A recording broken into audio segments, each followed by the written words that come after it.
যাচ্ছি জগন্নাথ দেবের 56টি ভোগ কি কি। 1. উখরা অর্থাৎ মুড়ি। 2.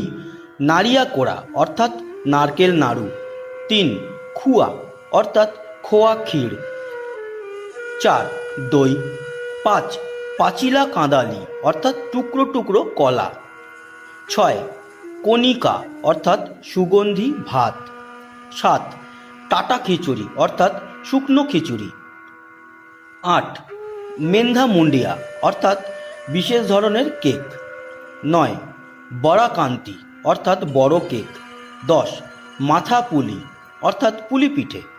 11. হামসাকেলি অর্থাৎ মিষ্টি কেক। 12. ঝিলি অর্থাৎ এক ধরনের প্যানকেক। 13. এন্ডুরি অর্থাৎ নারকেল দিয়ে তৈরি কেক। 14. আদাপচেদি অর্থাৎ